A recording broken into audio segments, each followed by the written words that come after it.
I want to share with you why you must do harassment training. But more importantly, I want to share with you why you must work with a trainer who knows a thing or two about law enforcement. My name is Mylena Sutton, and I am the president and CEO of Voltage Vista Consulting. My organization provides a variety of leadership development and HR compliance services. Over the last 10 years, I have provided harassment training to law enforcement professionals. When I work in that environment, I make a point to do two things. First and foremost, I choose examples and scenarios and stories that relate to law enforcement professionals. Second, I tackle the gray areas of the rules head on. And here's why this is important. It's different here. That won't work here. These rules make no sense. That's what you will hear throughout the training experience, if in fact you don't use scenarios and stories that the participants can readily relate to. And if you don't tailor the training to their organization type, they will doubt that you get them, and they will dig in about why they don't think the rules fit them. And the reality is, law enforcement is a little different.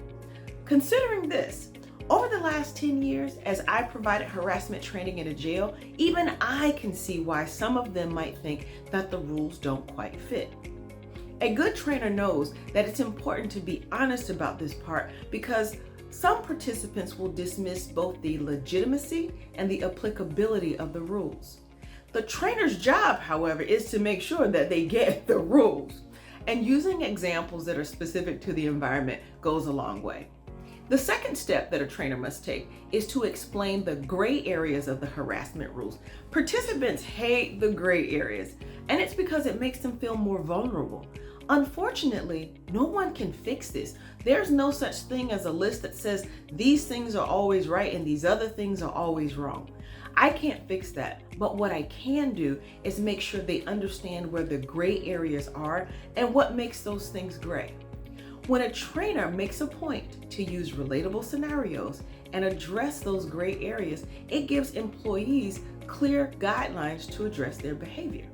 And when employees understand the rules, even if they don't like the rules, you are better positioned to hold everyone accountable for their behavior as you protect employees' rights and reduce liability. Now that I shared with you why the type of trainer you select is so important, let's talk about why you must in fact provide harassment prevention training. Harassment prevention training is one of your best management tools. When done right and with the right spirit, it makes your organization a better place to work.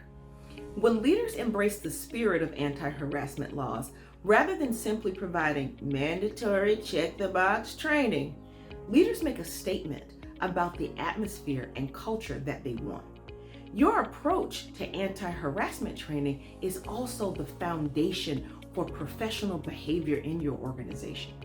From communication and conflict to performance management and discipline, anti-harassment training is the start and sets the tone. The core message that it sends to employees is that you are committed to making sure that they know the rules and their rights, that you encourage honest dialogue, and that you are committed to creating an environment where retaliation is the exception rather than the norm. Second, when it occurs on a regular basis, it communicates that your organization respects the law, which builds trust. It also sends a very important message, and a powerful message at that, when you follow the rules while there is no immediate or specific problem to be addressed. Third, annual harassment training also provides the perfect opportunity for an internal leadership summit. I mean, what better time is there to check for alignment amongst your leaders? Not only is it the perfect time to review various policies, it's also a good time to discuss observations about the team, behaviors that you notice, and potentially new and emerging norms. Furthermore, by providing an opportunity for leaders to come together to discuss organizational dynamics and challenges, you are also mitigating potential liability. Did you know that conflict is often a precursor to harassment complaints? I'm sure somebody saw that behavior before it manifested in writing. Ultimately, compliance training is a fundamental part of establishing and building your organization's culture. When you do it often and in the right spirit, it affirms that you do care about your people, that you respect the law, and that your leadership team is committed to building a healthy culture. Contact me to talk about harassment prevention training, as well as the wraparound services that we offer, like effective documentation practices, interviews in accordance with legal standards, and more.